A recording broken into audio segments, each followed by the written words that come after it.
ప్రభునందు ప్రియులైన మీకందరికీ యేసుక్రీస్తు ప్రభువారి నామములో శుభవందనాలు తెలియజేస్తూ ఉన్నాం. ఎడారిలో సెలయేర్లు అనే దిన ధ్యానము కొరకై స్వాగతం. జూలై 19. తండ్రి నాకు అనుగ్రహించిన గిన్నెలోనిది నేను త్రాగకుందునా. యోహాను సువార్త 18:11.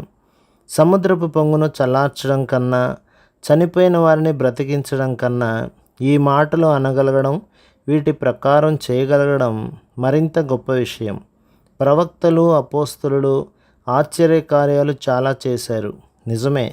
కానీ వాళ్ళు ఒకప్పుడు కాకపోయినా మరొకప్పుడు దేవుని చిత్తానికి లోబడి శ్రమల పాలు కావడానికి వెనుకంజ వేశారు. ఇలా చేయడమే విశ్వాసానికి నిర్వచనం. క్రైస్తవులు కోరదగిన మహోత్కృష్టమైన విజయం.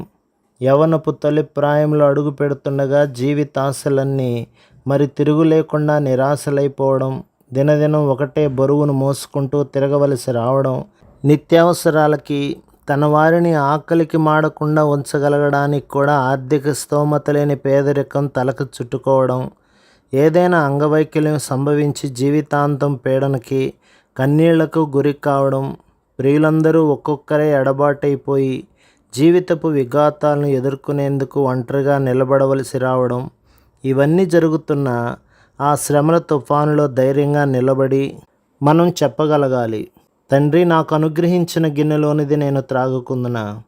ఇదే విశ్వాస శిఖరం, ఆత్మీయ విజయాల కిరీటం.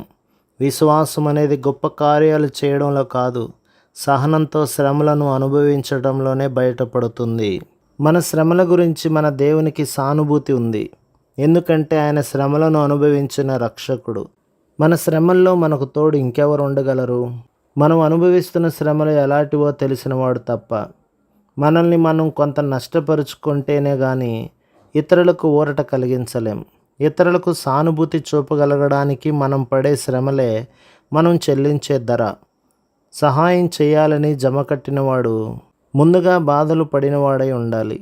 రక్షకుడైన వాడు అంతకుముందు ఎప్పుడో ఒకప్పుడు శిలువ అనుభవం పొందినవాడై ఉండాలి. ఇతరులకు చేయూతనిచ్చే ధన్యత మనకు కావాలంటే యేసు ప్రభు తాగిన గిన్నెలోనిది మనం కూడా తాగాలి.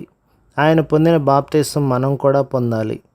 దావీదు కీర్తనల్లో ఎక్కువ ఆదరణ కలిగించే కీర్తనలన్నీ శ్రమల గానుగల్లో నుండి బయటికి కారినవే. పౌలుకి ఆ ముళ్ళు శరీరంలో లేకపోయినట్టయితే అతడు వ్రాసిన పత్రికల్లో అంత ఆప్యాయత ఉట్టిపడుతూ ఉండేది కాదు. నువ్వు క్రీస్తులో ఉన్నట్టయితే అప్పుడు నిన్ను నలగొడుతున్న పరిస్థితులు తండ్రి చేతిలోని పరికరాలు తప్ప మరేమీ కాదు. వాటితో ఆయన నిన్ను నిత్యత్వం కోసం సిద్ధం చేస్తున్నాడు. ఆయన్ను నమ్ము, ఆ పరికరాలను తోసేయకు. కష్టాలను చూసి తప్పుకుపోతాం, నిజమే. నమ్మశక్యం కాదు, కానీ వెనకాల వాటిని ఆనుకునే దీవెనలు నడిచి వస్తున్నాయి. శ్రమల బడిలో పట్టా పుచ్చుకునే వాళ్ళు చాలా కొద్దిమంది.